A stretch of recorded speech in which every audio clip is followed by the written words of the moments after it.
Hello and welcome to The Way I See It, and my name is Vanessa Coleman.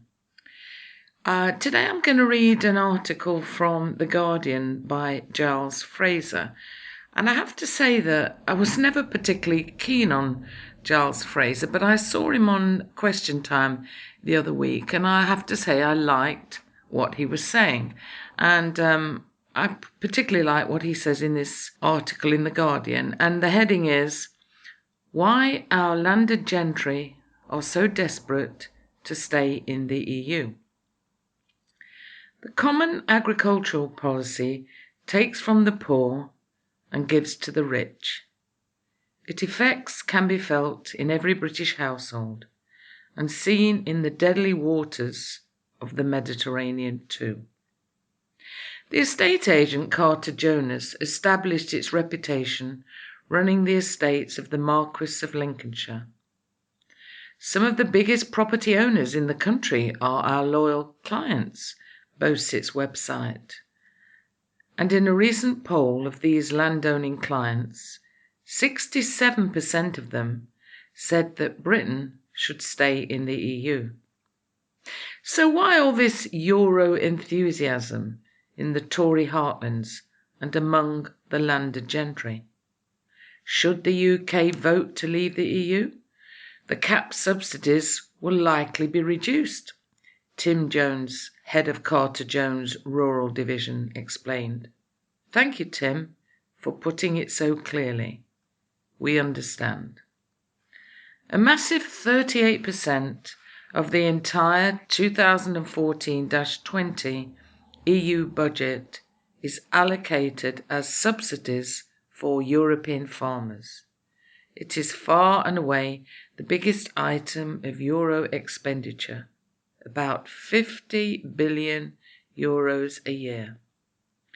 If these billions were being used to prop up a heavy industry, steel for example, then the neoliberals would be up in arms, complaining like mad that if an industry can't cope with a free market, then it should be left to die. Creative destruction, they call it. But for some reason, when it comes to agriculture, different rules apply. Farms are not called uneconomic in the same way that pits and factories are. So every British household coughs up about £250 a year and hands it over to the EU, which hands it over to people like the Duke of Westminster, already worth £7 billion himself.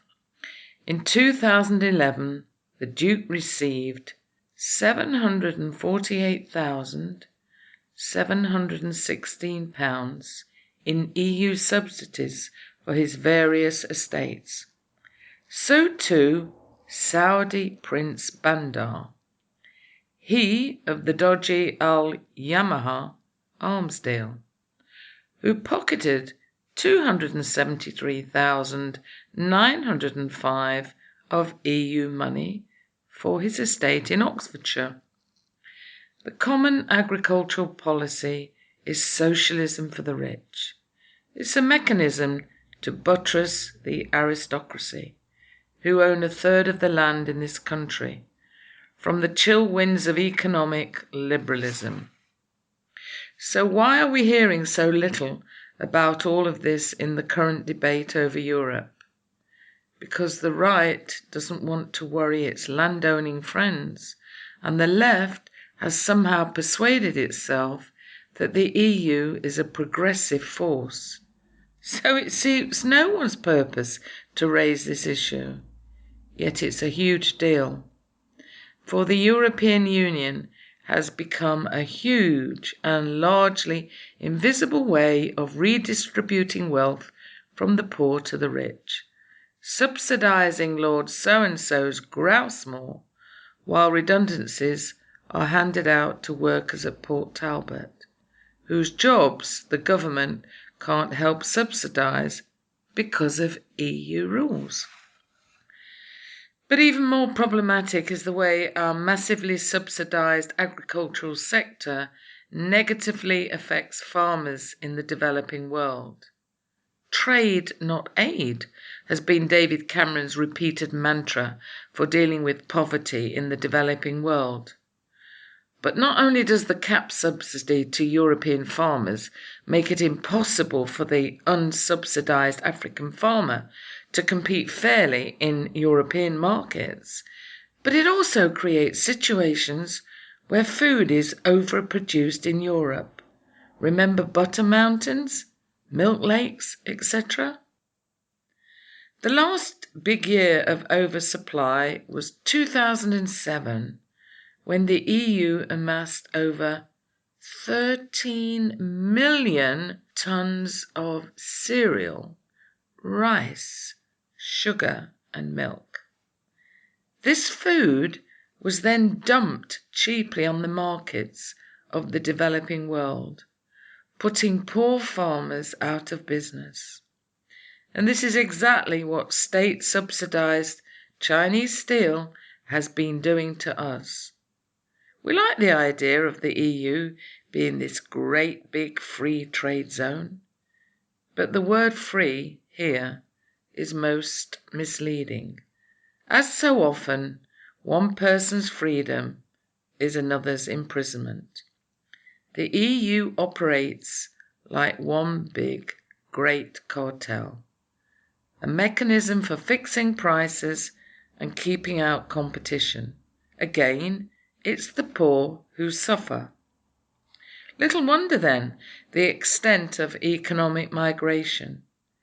This week, 500 people drowned in the Mediterranean trying to make it to Europe for a better life. They weren't escaping war. They were escaping poverty, running from places where it is now all but impossible to make a living off the land.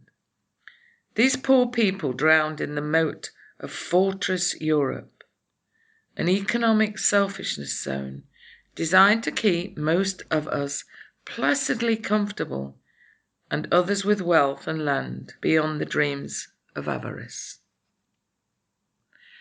I think that's a lot to think about, don't you? I have to say, I just cannot understand why anyone wants to remain in the corrupt EU. I mean, for a start, they haven't had their accounts signed off for about 20 years.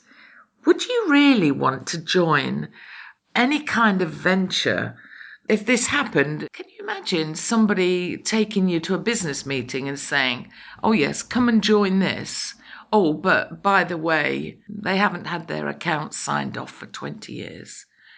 Of course you wouldn't, would you? So why in God's name would you want to stay in the EU?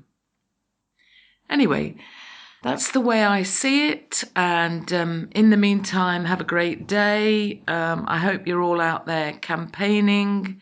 And until the next time, it's bye for me. Bye.